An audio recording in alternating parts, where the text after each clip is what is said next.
আসসালামু আলাইকুম। Channel I সংবাদে সবাইকে আমন্ত্রণ জানাচ্ছি। আমি সোহেল ফয়সাল। আর বিস্তারিত সংবাদের শুরুতেই জানিয়ে দিচ্ছি ফ্রেশ আটা ময়দা সুজি সংবাদ শিরোনামগুলো। বেসরকারি ব্যক্তিদের দেওয়া সচিবালয়ে প্রবেশের সব অস্থায়ী পাস বাতিল করেছে স্বরাষ্ট্র মন্ত্রণালয়। সচিবালয়ে সাংবাদিক প্রবেশেও নিষেধাজ্ঞা। জানুয়ারিতেই সব সংস্কার কমিশনের প্রতিবেদন পাওয়া যাবে বলে প্রধান উপদেষ্টার আশা। ভোটার হওয়ার বয়স 17 বছর করার সুপারিশ। সরকার যন্ত্রে ফ্যাসিবাদী কাঠামো রাখলে সংস্কার হবে না মনে করে বিএনপি। মতপার্থক্য থাকলেও জাতীয় স্বার্থে সবাইকে এক হওয়ার তাগিদ। সচিবালয়ে আগুনের ঘটনায় উচ্চ পর্যায়ের তদন্ত কমিটির কাজ শুরু। আলামত খুঁজতে ঘটনাস্থলে সিআইডির ক্রাইম সিন দল। এবং নানা আয়োজনে কথাসাহিত্যিক রাবিয়া খাতুনের জন্মদিন উদযাপন। বরেণ্য গুণীকে সাহিত্যপ্রেমীদের শ্রদ্ধা ভালোবাসায় স্মরণ। প্রিয় দর্শক, সংবাদ শিরোনামগুলো জানাচ্ছিলাম। এখনকার এই সংবাদ আয়োজনে একই সঙ্গে চ্যানেলের ইউটিউব চ্যানেলে এবং চ্যানেলের ওটিটি প্ল্যাটফর্ম আই স্ক্রিনে লাইভ স্ট্রিম হচ্ছে। যাচ্ছি বিস্তারিত সংবাদে। বেসরকারি ব্যক্তিদের দেওয়া সচিবালয়ে প্রবেশের সব অস্থায়ী পাস বাতিল করা হয়েছে। একই সাথে সাংবাদিকদের যারা অ্যাক্রিডিটেশন কার্ডের মাধ্যমে সচিবালয়ে যেতে পারতেন তাদেরও পরবর্তী নির্দেশ না দেওয়া পর্যন্ত প্রবেশের নিষেধাজ্ঞা দেওয়া হয়েছে। স্বরাষ্ট্র মন্ত্রণালয় থেকে দেওয়া এক বিজ্ঞপ্তিতে এ তথ্য জানানো হয়। বিস্তারিত জানাচ্ছেন রফিকুল বাশার। স্বরাষ্ট্র মন্ত্রণালয়ের দায়িত্বপ্রাপ্ত প্রধান উপদেষ্টার বিশেষ সহকারী মোহাম্মদ খোদাবক্স চৌধুরীর সই করা এক প্রেস বিজ্ঞপ্তিতে সচিবালয়ে প্রবেশে বাধানিষেধ জারি করা হয়েছে। নিষেধের ফলে সাংবাদিকসহ বেসরকারি কেউ আপাতত সচিবালয়ে যেতে পারবেন না। নিরাপত্তা বাড়ানোর জন্য এই উদ্যোগ নেওয়া হয়েছে বলে বিজ্ঞপ্তিতে জানানো হয়। বিজ্ঞপ্তিতে বলা হয়, বাংলাদেশ সচিবালয়ের সার্বিক নিরাপত্তা বাড়ানোর স্বার্থে সচিবালয়ে কর্মরত কর্মকর্তা কর্মচারীদের অনুকূলে দেওয়া স্থায়ী প্রবেশ পাস এবং সরকারি কর্মকর্তা কর্মচারীদের জন্য দেওয়া অস্থায়ী প্রবেশ পাস ছাড়া বেসরকারি ব্যক্তিদের জন্য দেওয়া সব ধরনের অস্থায়ী সচিবালয় প্রবেশ পাস বাতিল করা হয়েছে। সাংবাদিকদের অনুকূলে দেওয়া অ্যাক্রিডিটেশন কার্ড দ্বারা সচিবালয়ে প্রবেশাধিকার পরবর্তী নির্দেশ না দেওয়া পর্যন্ত বাতিল করা হয়েছে বলেও জানানো হয়। বাতিল করা বিভিন্ন ক্যাটাগরির সচিবালয় প্রবেশ পাসধারীরা আগামী 15 দিনের মধ্যে Bangladesh police crime and command control centre DMP এর 15 নম্বর আব্দুল গনি রোডে স্থাপন করা বিশেষ সেলের মাধ্যমে নতুন করে অস্থায়ী প্রবেশ পাসের জন্য আবেদন করতে পারবেন। সচিবালয়ে অগ্নিকাণ্ডের ঘটনায় উদ্বুদ্ধ পরিস্থিতিতে সচিবালয়ের নিরাপত্তা বিঘ্নিত হওয়ার প্রেক্ষিতে এ আদেশ জারি করা হয়েছে বলে বিজ্ঞপ্তিতে জানানো হয়। Rafiqul Bashar, channel I, Dhaka. অন্তর্বর্তী সরকারের প্রধান উপদেষ্টা অধ্যাপক মোহাম্মদ ইউনূস বলেছেন, জানুয়ারির মধ্যেই সবকটি সংস্কার কমিশনের প্রতিবেদন পাওয়া যাবে। ফোরাম ফর বাংলাদেশ স্টাডিজের জাতীয় সংলাপ অনলাইনে যোগ দিয়ে তিনি বলেছেন, সংস্কার এবং নির্বাচনের প্রস্তুতি একই সঙ্গে চলতে থাকবে। প্রধান উপদেষ্টা মনে করেন, ভোটার হওয়ার বয়স 17 বছর নির্ধারণ হওয়া উচিত। চকর মালিথার রিপোর্ট। ফোরাম ফর বাংলাদেশ স্টাডিজের জাতীয় সংলাপ রাজধানীর কৃষিবিদ ইনস্টিটিউটে এ আয়োজনের বিষয় ঐক্য, সংস্কার, নির্বাচন। প্রধান অতিথি অন্তর্বর্তী সরকারের প্রধান উপদেষ্টা অধ্যাপক মোহাম্মদ ইউনূস উদ্বোধনী অধিবেশনে অনলাইনে যোগ দিয়ে বলেন, ন্যায়ভিত্তিক সমাজ নির্মাণ ছাড়া জুলাইয়ের শহীদদের আত্মদান অর্থবহ হবে না। সংস্কার বিষয়ে আমাদের মধ্যে ঐকমত্য প্রয়োজন। ঐক্যবিহীন সংস্কার কিংবা সংস্কারবিহীন নির্বাচন বাংলাদেশকে এগিয়ে নিতে পারবে না। প্রত্যেককে দৃঢ়তার সঙ্গে সংস্কারের মহাযজ্ঞে ঝাঁপিয়ে পড়তে হবে বলেন প্রধান উপদেষ্টা। সংস্কার ও নির্বাচনের প্রস্তুতি একই সঙ্গে চলতে থাকবে। নির্বাচনের প্রস্তুতির কাজ মূলত নির্বাচন কমিশনের। নাগরিকদের নির্বাচনের তারিখ না পাওয়া পর্যন্ত এই প্রক্রিয়ায় সময় দিতে হয় না। কিন্তু সংস্কারের কাজে সকল নাগরিককে অংশগ্রহণ করতে হবে। যারা ভোটার তারা তো অংশগ্রহণ করবেনই, তার সঙ্গে যারা ভবিষ্যতে ভোটার হবেন তারাও সর্বাত্মকভাবে সংস্কারের কাজে নিজেদেরকে নিয়োজিত করুন। সংস্কারের কাজটা নাগরিকদের জন্য সহজ করতে আমরা 15টি সংস্কার কমিশন গঠন করে দিয়েছিলাম। তাদের প্রতিবেদন আমরা জানুয়ারি মাসে পেয়ে যাব। তরুণদের তাড়াতাড়ি ভোটার করার পক্ষে নিজের অবস্থান তুলে ধরেন অধ্যাপক মোহাম্মদ ইউনূস। নিজের ভবিষ্যৎ নিয়ে তার মতামত দেওয়ার জন্য আমি মনে করি ভোটার হওয়ার বয়স 17 বছর নির্ধারিত হওয়া উচিত। আমরা দ্রুত একটা ঐকমত্য প্রতিষ্ঠিত করে সংস্কারের কাজগুলো করে ফেলতে চাই, নির্বাচনের পথে যেন এগিয়ে যেতে পারি সেই ব্যবস্থা করতে চাই। প্রধান উপদেষ্টা বলেন, দেশে এমন রাজনৈতিক ও রাষ্ট্রীয় পরিচয় থাকবে যেখানে সংখ্যালঘু সংখ্যাগুরু এই পরিচয় অবান্তর হয়ে পড়বে।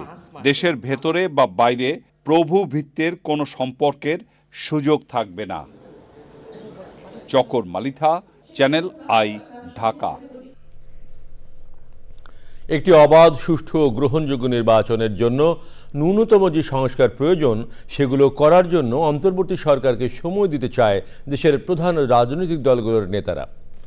রাজধানীতে জাতীয় সংলাপে তারা বলেছেন, দলীয় ও আদর্শিক মতপার্থক্য থাকলেও জাতীয় স্বার্থে সবাইকে এক থাকতে হবে। বিএনপি টেকসই সংস্কার চায় জানিয়ে দলের মহাসচিব বলেছেন, জনগণকে বাদ দিয়ে কোনো প্রক্রিয়া গ্রহণযোগ্য হবে না। আক্তার হোসেনের রিপোর্ট। ঐক্য, সংস্কার ও নির্বাচন বিষয়ে রাজধানীর কৃষিবিদ ইনস্টিটিউশনে ফোরাম ফর বাংলাদেশ স্টাডিজের জাতীয় সংলাপ। প্রথম সেশনে প্রধান দলগুলোর শীর্ষ নেতা, সরকারের উপদেষ্টা এবং সুশীল সমাজের প্রতিনিধিরা সংলাপে অংশ নেন। সংস্কার ও নির্বাচনের বিষয়ে জাতীয় ঐক্যের গুরুত্ব তুলে ধরে রাজনৈতিক নেতাসহ বিশিষ্টজনেরা বলেন, পুরো রাষ্ট্রযন্ত্র থেকে ফ্যাসিবাদের ভূত তাড়াতে হবে। ক্ষমতার যে বিন্যাস সেটা যাতে আর কোনোভাবেই ৭৫-এ কিংবা ৭২-এ ফিরতে না পারে, সেটাই বাংলাদেশের সামনে এখন সবচেয়ে বড় চ্যালেঞ্জ। সেই চ্যালেঞ্জের জায়গা আমরা রাজনৈতিক দলগুলো করব। আমরা যখন জাতীয় ঐক্যের প্রশ্ন তুলি তখন একটা দল আর একটা দলের ব্যাপারে বক্তব্যের ক্ষেত্রে আমরা সাবধান থাকি না। এমন কোন বক্তব্য, এমন কোন বিবৃতি যা ফ্যাসিবাদ বিরোধী আন্দোলনে জাতীয় ঐক্যের ইস্পাত কঠিন ঐক্য তৈরি করেছিল, সেই ঐক্যের মধ্যে বিভেদ সৃষ্টি করতে পারে এমন কোন বক্তব্য ফ্যাসিবাদ বিরোধী আন্দোলনে অন্তত আমরা জানাছিলাম, তাদের কাছ থেকে আশাটা হচ্ছে আরেকটা জাতীয় ঐক্য বিনষ্টকারী আরেকটি কাজ।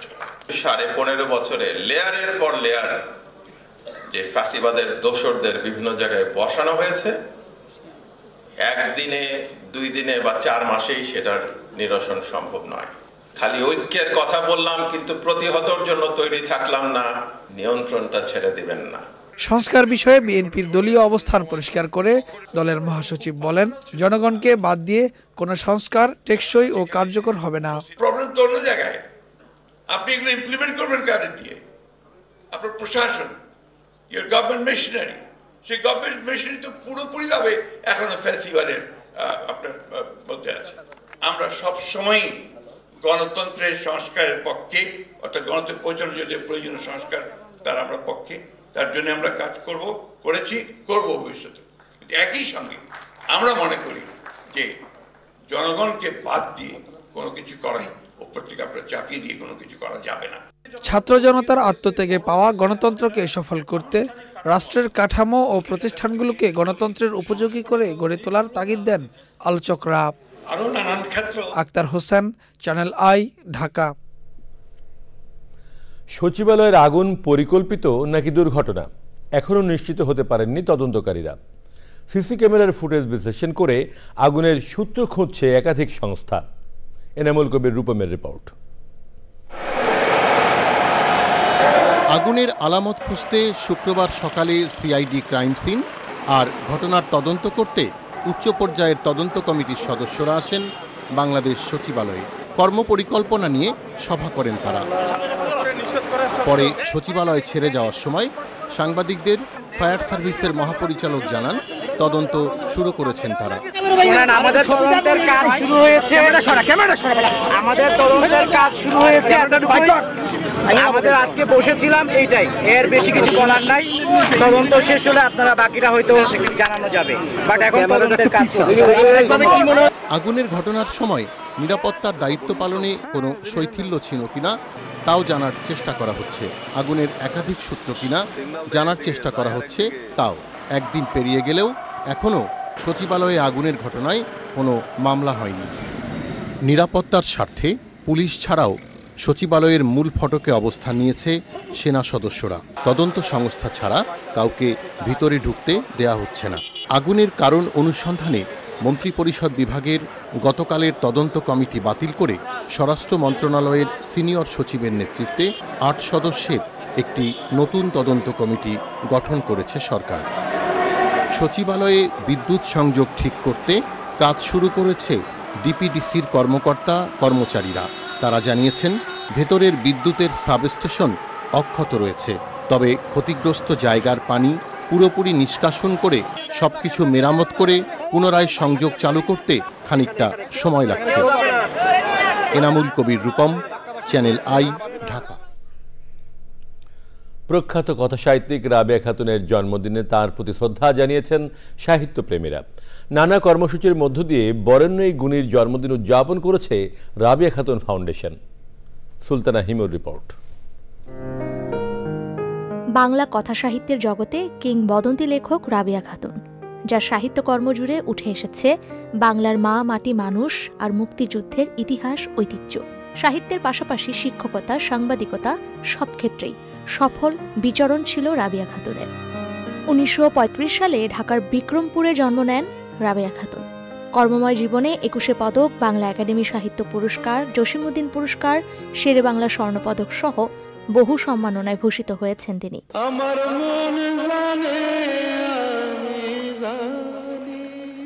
মেঘের পর মেঘ, মধুমতি, কখনো মেঘ কখনো বৃষ্টির মতো চলচ্চিত্র নির্মাণ হয়েছে রাবেয়া খাতুনের উপন্যাস অবলম্বনে। বরেণ্য এই সাহিত্যিককে শ্রদ্ধার সঙ্গে স্মরণ করছেন সাহিত্যপ্রেমীরা। চ্যানেল আই কার্যালয়ে শীতবস্ত্র বিতরণ করেছে রাবেয়া খাতুন ফাউন্ডেশন। চ্যানেল আইয়ের ছাদ বারান্দায় হয়েছে রাবেয়া খাতুনের কর্মময় জীবন নিয়ে আলোচনা ও বইয়ের প্রকাশনা উৎসব। এই যে কত বছর পর্যন্ত বেঁচে ছিলেন, তারপরে মনে হয় যে আরো কতদিন যদি আম্মা বেঁচে থাকতেন তাহলে হয়তো আমাদের সাহিত্যের অনেক কিছু দিতে পারতেন, আর আমাদের অনেক ভালোবাসা, এবং তোমরা সবাই যে ভালোবাসার কথা বলতেন তোমাদের অনেক ভালোবাসতে পারতো। তো রাবেয়া খাতুনের সেই ক্ষমতাটা ছিল, তার ভ্রমণ কাহিনীগুলো নিঃসন্দেহে অতুলনীয়। এই যে বইগুলো প্রকাশ হচ্ছে, এগুলোকে আমি মনে করি অনলাইনে ডিজিটালি দেওয়া উচিত। যাই আছে ওনার সাহিত্যকর্ম, সেটা যদি করি আমরা, তাহলে কিন্তু লেখার আরও ছড়িয়ে যাবে। ২০২১ সালের ৩রা জানুয়ারি মারা যান রাবেয়া খাতুন। তবে নিজের সাহিত্যকর্মের মধ্য দিয়ে প্রজন্ম থেকে প্রজন্মে রয়ে যাবেন এই গুণী। Sultana Himu, channel I, Dhaka. শেখ হাসিনা সরকার টানা ১০ মাস আলো বাতাসহীন কন্ডেম সেলে রেখেছিল জানিয়ে হেফাজতুল ইসলাম নেতা আজিজুল হক ইসলামাবাদী বলেছেন, টানা ৫১ দিন তাকে রিমান্ডে নিয়ে নির্যাতন করা হয়। চ্যানেল আইয়ের সাথে বিশেষ সাক্ষাৎকারে তিনি বলেন, জীবনে কোনোদিন একটা পিঁপড়েও মারেননি, কিন্তু তাকে ৬টি হত্যা মামলার আসামি করা হয়। মাসুর শাকিলের রিপোর্ট। রাজধানীর শাপলা চত্বরে ২০১৩ সালের ৫ই মে হেফাজত ইসলামের মহাসমাবেশে রাতের আধারে র্যাব, পুলিশ, বিজিবির যৌথ বাহিনীর অভিযানের সময় প্রাণে বেঁচে গেলেও এরপর থেকে পলাতক জীবন পার করেছেন বলে জানালেন হেফাজত নেতা আজিজুল হক ইসলামাবাদী। বলেন, ২০২১ সালে ভারতের প্রধানমন্ত্রী নরেন্দ্র মোদীর আগমনের প্রতিবাদ করায় তাকে গ্রেপ্তার ও রিমান্ডে নির্মম নির্যাতনের শিকার হতে হয়। আমার প্রথম 7 দিন রিমান্ড মঞ্জুর করে, দ্বিতীয়বারে আমাকে ৫১ দিন রিমান্ড দিয়েছে। ডিবি অফিসে নিয়ে গিয়ে আমার চোখ বন্ধ করে ক্যাপ লাগাই, পিছনে হ্যান্ডকাপ লাগিয়ে আমাকে সকাল ৯টা থেকে বিকেল 5টা পর্যন্ত দাঁড় করে রাখছে। সবচেয়ে বড় আমার আশ্চর্য লেগেছে, বাংলাদেশে ডিবির যে বড় বড় কর্মকর্তা যারা বিসিএস ক্যাডার হয়ে অফিসার হয়েছেন, তারা কিভাবে বিশ্রী ভাষায়, অশ্লীল ভাষায় একেবারে ডুমের মতো গালাগালি করে। এই জিনিসটা আমাকে সবচেয়ে বড় আহত করে। হেফাজতের এই নেতা বলেন, তার বিরুদ্ধে দেওয়া বেশিরভাগ মামলাই যে মিথ্যা, এজাহার পড়লেই তা বোঝা যায়। আশ্চর্যের কথা হলো, একই ব্যক্তি, আমি আজিজুল হক ইসলামাবাদী, একই সময়ে একই দিন 7 মিনিট 2 মিনিটের আগে পল্টন থানায়, রমনা থানায়, শাহবাগ থানায়, কি বলা হয়, মতিঝিল থানায়, এরপরে যাত্রাবাড়ি থানায়, ব্রাহ্মণবাড়িয়ায়, চট্টগ্রামে, নারায়ণগঞ্জে একই ব্যক্তি একই দিন একই সময়ে সশরীরে উপস্থিত থেকে ভাঙচুর করেছে, হামলা করেছে। এটা কি কোনো পাগল বিশ্বাস করবে? তাহলে আমাদের এই পুলিশ অফিসারগুলো কি লেখাপড়া করলেন? ফাঁসির সাজা পাওয়া আসামি না হলেও টানা 10 মাস কন্ডেম সেলে রাখা হয়েছিল বলে জানান আজিজুল হক ইসলামাবাদী। আমরা তো সাধারণ কয়েদি, কিন্তু আমাদেরকে রাখা হয়েছে মৃত্যুদণ্ডের ফাঁসির আসামির সেলে, কন্ডেম সেলে। আমি পুরো 21 মাসে কন্ডেম সেলে ছিলাম এবং 21 মাসের ভিতরে 22 মাস ছিলাম একা। চট্টগ্রামের কন্ডেম সেল, চট্টগ্রামও ঢাকায়, ঢাকাতে কেরানীগঞ্জে একাই রেখেছে আমাকে, আমার আশেপাশে কেউ ছিল না। চট্টগ্রামে আমাকে 7 মাস মৃত্যুদণ্ডের আসামির ছেলে 7 মাস রেখেছে, 24 ঘন্টা লকআপ, আমাকে 7 মাস খুলে দেওয়া হয়নি। দুনিয়ার আলো বাতাস আমি দেখিনি। তিনি বলেন, বেশিরভাগ মুসলিমের দেশে ইসলাম ভিত্তিক অরাজনৈতিক সংগঠন করলেও তার মতো হাজারো কর্মীর উপর শেখ হাসিনা সরকার অমানবিক নির্যাতন চালিয়েছিল। Masrur Shakil, channel I, Dhaka. Channel আইয়ের হৃদয়ে মাটি ও মানুষের উদ্যোগে ফিরে চলো মাটির টানে জুনিয়র অনুষ্ঠানে এবার অংশ নিয়েছে জিপিএইচ ইন্টারন্যাশনাল স্কুলের 20 শিক্ষার্থী। স্কুলটির ইংরেজি মাধ্যমের শিক্ষার্থীরা মুন্সিগঞ্জের কৃষকের মাঠে আলু রোপণ করেছে। বিস্তারিত জানাচ্ছেন তানভীর আশিক। জীবনে প্রথমবারের মতো কৃষকের মাঠে নেমেছে জিপিএইচ ইন্টারন্যাশনাল স্কুলের 20 ক্ষুদে শিক্ষার্থী। চ্যানেল আইয়ের হৃদয়ে মাটি ও মানুষের উদ্যোগে ফিরে চল মাটির টানে জুনিয়র সিজন 11-এ অংশ নিয়ে দারুণ উচ্ছ্বসিত তারা। কৃষকের অনেক সময় তাদের ন্যায্য মূল্য পায় না, কিন্তু তারা অনেক কষ্ট করে। এখন এখানে এসে বুঝতে পারছি যে কৃষক আমাদের জন্য কত কষ্ট করে আলু উৎপাদন করে। আর আমি বড় হয়ে চাই যে আমি যখন টাকা অর্জন করব তাদের জন্য কিছু করতে, বিভিন্ন ধরনের মেশিন তৈরি করব যেন তারা সহজে কৃষি কাজ করতে পারে। শিক্ষার্থীরা আলু রোপণ করে মুন্সিগঞ্জের পূর্ব শিলমন্দি গ্রামের কৃষক রমিজউদ্দিনের জমিতে। আমরা যে কি পরিশ্রম করি, এই বাচ্চারা লেখাপড়া করবে, বড় হবে, তাদের এটা শিক্ষার প্রয়োজন আছে, নয়তো ওরা কৃষকের মর্যাদা কখনো বুঝবে না। ওদের কাছে প্রত্যাশা আমাদের ওরা কৃষির প্রতি এবং কৃষকের প্রতি দরদ রাখবে এবং সম্মান দেখাবে। আগামী প্রজন্মকে কৃষি সম্পৃক্ত করতে এ ধরনের উদ্যোগ প্রাতিষ্ঠানিকভাবেই নেওয়া প্রয়োজন মনে করেন জিপিএইচ ইন্টারন্যাশনাল স্কুলের অধ্যক্ষ। প্রত্যেকটা পাঠ্যক্রমে বিশেষ করে হর্টিকালচার, পিসিকালচার এই ধরনের জিনিসগুলো ইনকর্পোরেট করা উচিত। তাহলে অবশ্যই আমাদের সন্তানরা, আমাদের ভবিষ্যৎ শিক্ষার্থীরা ভালোভাবে দেশকে এগিয়ে নিতে পারবে। কৃষিমুখী করার এই অনন্য প্রয়াসের প্রভাব কতটুকু জানালেন কৃষি উন্নয়ন ও গণমাধ্যম ব্যক্তিত্ব শাইখ সিরাজ। কৃষি প্রধান দেশ হয়ে কৃষি সম্পর্কে সবারই কম বেশি নলেজ থাকাটা দরকার, শুধু এটা কৃষকের একার কাজ না, সেই বোধটা বোধহয় আসছে সবার মধ্যে, তাই না? হ্যাঁ, তাই না? সো দ্যাট ওদের মতো বাচ্চারাও কিন্তু যে ফার্মারকে যে রেসপেক্ট করা উচিত সেটা এর মধ্যে শিখে গেছে। তারপর ফার্মার যে ফেয়ার প্রাইস পায় না সেটা ওরা জানে। 3 মাস পর শিক্ষার্থীরা রোপণ করা আলু তুলতে আবার মাঠে নামবে। Tanvir Ashiq, channel I. এ নিয়ে বিস্তারিত প্রতিবেদন প্রচার হবে আজ রাত 9টার সংবাদের পর হৃদয়ে মাটি ও মানুষ অনুষ্ঠানে। আপনারা দেখছেন চ্যানেল আই সংবাদ। এবারে খানিকক্ষণের বিরতি। সংবাদে আবার আমন্ত্রণ জানাচ্ছি। নতুন ইতিহাস সৃষ্টি করল যুক্তরাষ্ট্রের মহাকাশ গবেষণা সংস্থা নাসা। তাদের তৈরি মহাকাশযান পার্কার সোলার প্রোব সফলভাবে সূর্যের কাছাকাছি যেতে সক্ষম হয়েছে।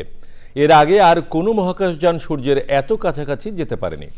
নাসা জানিয়েছে প্রোবটির একটি আলোক সংকেত যুক্তরাষ্ট্রের জনস হপকিন্স অ্যাপ্লাইড ফিজিক্স ল্যাবরেটরিতে এসে পৌঁছেছে। এখান থেকে প্রোবটি পরিচালনা করা হচ্ছে। পার্কার সোলার প্রোব সৌরপৃষ্ঠ থেকে ঘন্টায় প্রায় 4,30,000 মাইল গতিতে মঙ্গলবার সূর্যের দিকে ছুটতে শুরু করে। এ সময় প্রোবটিকে সর্বোচ্চ 1800 ফারেনহাইট বা 980 ডিগ্রি সেলসিয়াস পর্যন্ত তাপমাত্রা সহ্য করতে হয়েছে। এসব প্রতিকূলতা পাড়ি দিয়ে অবশেষে তা বাংলাদেশ সময় শুক্রবার বেলা 11টার দিকে সৌরপৃষ্ঠ থেকে প্রায় 38 লাখ মাইল পথ পাড়ি দিয়ে সূর্যের কাছাকাছি পৌঁছতে সক্ষম হয়। আগামী 1 জানুয়ারি মহাকাশযানটি নিজের সর্বশেষ অবস্থা সম্পর্কে বিস্তারিত তথ্য পাঠাবে বলে আশা করা হচ্ছে। এবারে কৃষি সংবাদ।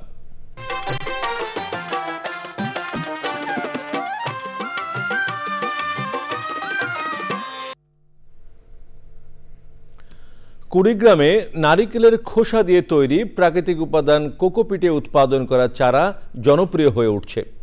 মাটির বিকল্প হিসেবে কোকোপিটে বিভিন্ন ধরনের চারা উৎপাদনে জেলায় অনেকের কর্মসংস্থান সৃষ্টি হয়েছে।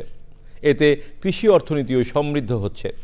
কুড়িগ্রাম প্রতিনিধি শ্যামল ভৌমিকের তথ্য ও ভিডিও চিত্রে আল মুকসিদের রিপোর্ট।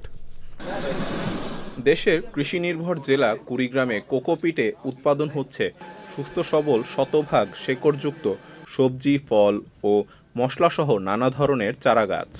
রাসায়নিক সার ও কীটনাশকের ব্যবহার কমিয়ে পরিবেশ বান্ধব এই চাষাবাদে ফলন বাড়ছে। আমি এখানে 12 প্রকার চারা নিলাম 600 টাকা দিয়া।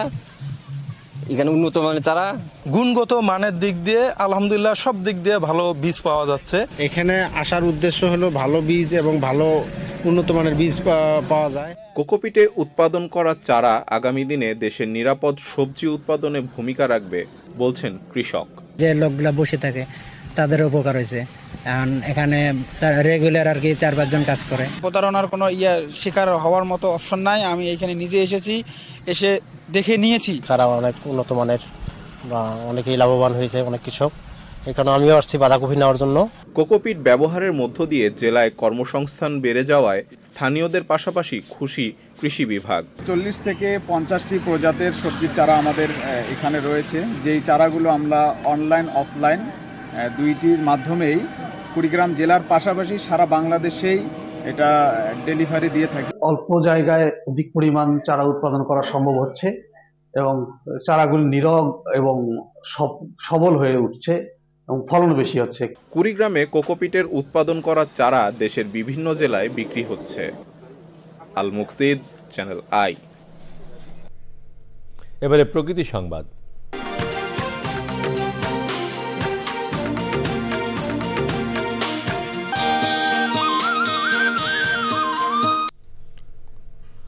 ভাসমান দোকান আর ময়লা আবর্জনা সরানোর পাশাপাশি আলোকসজ্জা সহ নানা উদ্যোগে প্রাণ ফিরেছে পতেঙ্গা সমুদ্র সৈকতের। বদলে যাওয়া পতেঙ্গা সমুদ্র সৈকতে উচ্ছ্বাস জানিয়েছেন দর্শনার্থীরা। পতেঙ্গা সৈকতকে আন্তর্জাতিক মানের পর্যটন কেন্দ্রের রূপ দেওয়ার প্রত্যয় জানিয়েছে দায়িত্বপ্রাপ্ত দপ্তরগুলো। চট্টগ্রাম থেকে চৌধুরী ফরিদের তথ্য, ভিডিওচিত্রে মোশাহিদুর রানীর রিপোর্ট। দেশের দ্বিতীয় বৃহত্তম সমুদ্র সৈকত চট্টগ্রামের পতেঙ্গা। প্রতিদিন হাজারো পর্যটকের আনাগোনায় মুখরিত হয় এই সৈকত। তবে দীর্ঘদিনের অব্যবস্থাপনায় বিপর্যস্ত সৈকতের পরিবেশ প্রতিবেশ।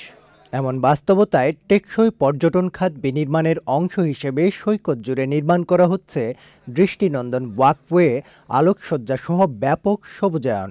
চিটগংকে এত সুন্দর করে করেছে, এখন চট্টগ্রাম ছেড়ে আসলে কোথাও যেতে ইচ্ছা করে না। পরিষ্কার পরিচ্ছন্ন এবং সুন্দর একটা পরিবেশ গড়ে তুলতে পারছে। ভালো লাগছে, কিন্তু আরো ভালো করতে হবে। সি বিচের এত সুন্দর মনোরম পরিবেশ আগে দেখি নাই। পরিষ্কার পরিচ্ছন্নতা তো রাখা জরুরি। যথাযথ পরিকল্পনা, কার্যকর ব্যবস্থাপনায় পর্যটন খাত এগিয়ে যাওয়ার পাশাপাশি আসবে অর্থনৈতিক সমৃদ্ধি। সারা বাংলাদেশের যারা এখন বিশ্ব থেকে যারা আসবেন, যারা দেখতে আসবেন, আমার বিশ্বাস নতুনত্ব স্বাদ পাবেন তারা। পতেঙ্গা সমুদ্র সৈকতটাকে সব ধরনের অনাচার থেকে মুক্ত রাখবো। আগামী 1.5 থেকে 2 বছরের ভেতরে এটা আপনারা একটা সামগ্রিক চিত্র চোখে দেখতে পারবেন। বড় বড় স্ট্রাকচার তৈরি না করে কিভাবে এটাকে একটা সুন্দর পর্যটন কেন্দ্র গড়ে তোলা যায়, আমরা সেইভাবেই চেষ্টা করব। ট্যুরিজম যে কি পরিমাণে আমাদের যে সার্কভুক্ত কান্ট্রিকে উঠিয়ে নিয়ে এসেছে এবং সাউথ এশিয়ান কান্ট্রিগুলোকে অনেক উপরে নিয়ে গেছে, এই জিনিসটা আমরা অ্যাসেস করতে পারছি না এবং ট্যুরিজমকে আরও বেশি ডেভেলপ করতে হবে। বিশেষজ্ঞরা বলছেন, পরিবেশ বান্ধব সৈকত আর পর্যটন নিশ্চিতে জিডিপিতে আসবে গুণগত গতি। মোশাহিদ রনি, প্রকৃতি ও জীবন ডেস্ক। এরই সাথে শেষ করছি এখনকার সংবাদ। সবশেষে ফ্রেশ আটা, ময়দা, সুজি সংবাদ শিরোনামগুলো জানিয়ে দিচ্ছি আরও একবার। সরকারি ব্যক্তিদের দেওয়া সচিবালয়ে প্রবেশের সব অস্থায়ী পাস বাতিল করেছে স্বরাষ্ট্র মন্ত্রণালয়। সচিবালয়ে সাংবাদিক প্রবেশেও নিষেধাজ্ঞা।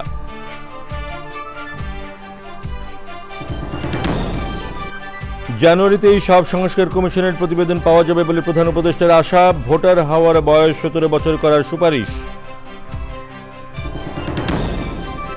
সরকার যন্ত্রে ফ্যাসিবাদী কাঠামো রাখলে সংস্কার হবে না মনে করে বিএনপি। মতপার্থক্য থাকলেও জাতীয় স্বার্থে সবাইকে এক হওয়ার তাগিদ। সচিবালয়ে আগুনের ঘটনায় উচ্চ পর্যায়ের তদন্ত কমিটির কাজ শুরু। আলামত খুঁজতে ঘটনাস্থলে সিআইডির ক্রাইম সিন দল। এবং নানা আয়োজনে কথা সাহিত্যিক রাবিয়া খাতুনের জন্মদিন উদযাপন। বরেণ্য গুণীকে সাহিত্যপ্রেমীদের শ্রদ্ধা ভালোবাসায় স্মরণ। প্রিয় দর্শক, চ্যানেল আই সর্বশেষ সংবাদ জানতে ভিজিট করুন channelionline.com। যুক্ত থাকুন আমাদের সোশ্যাল মিডিয়া প্ল্যাটফর্মগুলোর সাথে। আমাদের পরের সংবাদ দেখার আমন্ত্রণ রইল। সবাইকে ধন্যবাদ।